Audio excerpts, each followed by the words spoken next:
Yeah, let's talk about this, and let me frame it in a either when you're going to implement the strategy and you've got a bunch of cash, are you going to do a lump sum?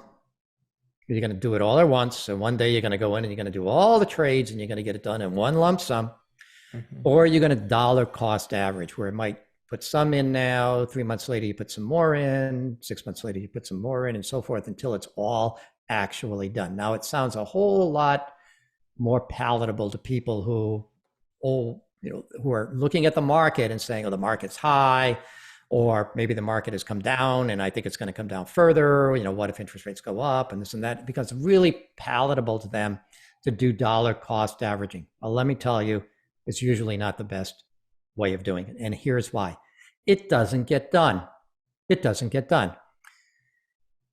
What they'll do is, look, if you're going to do the lump sum, let's cover that first. If you're going to do the lump sum, it's painful, excruciatingly painful. And you might as well get it into your mind that if you do the lump sum and you take it all and you implement it in one day, you make the change and you do it all in one day, you might as well just get it into your head. The next day, the market's going to crash.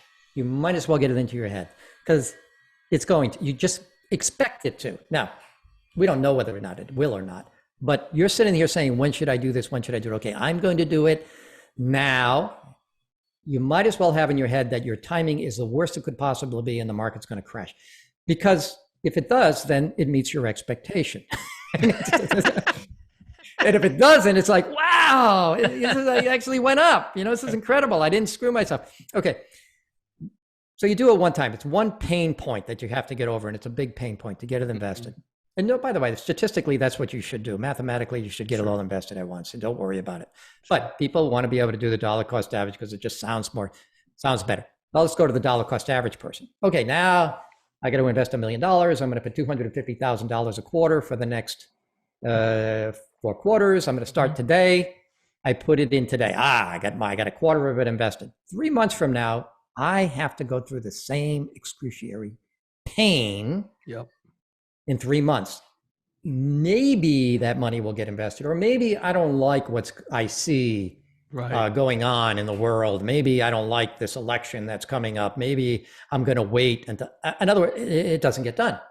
So dollar cost averaging is a great idea. And if you could do it automated where somebody else does it for you or a computer does it, great. Where you have no say in the matter. That's great, like a 401k. Yeah, the money comes out of your checking, your check or your paycheck, and it goes directly to the 401k and it gets invested. Okay, you don't touch the money. That's great. Somebody else does it. It works. But when you have to do it, it doesn't work. It's hard to do. But once you rip the Band-Aid and implement it all at once, it's done. You're not going back. You're not going to change anything. You should expect bad things to happen after you rip the Band-Aid off. Mm-hmm. There's going to be some bleeding. Potentially. Sure. And you should expect that. Just expect that you're going to be wrong in your market timing. Expect that the market's going to work against you as soon as you rip the Band-Aid off. But here's the thing about ripping the Band-Aid. Once you rip the Band-Aid off, it's off. It's done. The account's invested. Yes, there may be some bleeding, but you're not going to change it. It's finished. You've allocated. You're invested. You're in the program now, and now you can go forward. Dollar cost averaging, you have to rip the Band-Aid off like 4 times or 8 times because you're putting this money in over a period of staging it over a period of a year or two. And it just ripping the Band-Aid off once is hard enough, but having to do it 4 times or 8 times is just way too hard for most people. Hey, Stan the Annuity Man here. Did you like that little taste of my podcast, Fun with Annuities? Hey, if you want to see the full version, click the link and watch the whole darn thing. Remember, Fun with Annuities. Live in the reality, not the dream.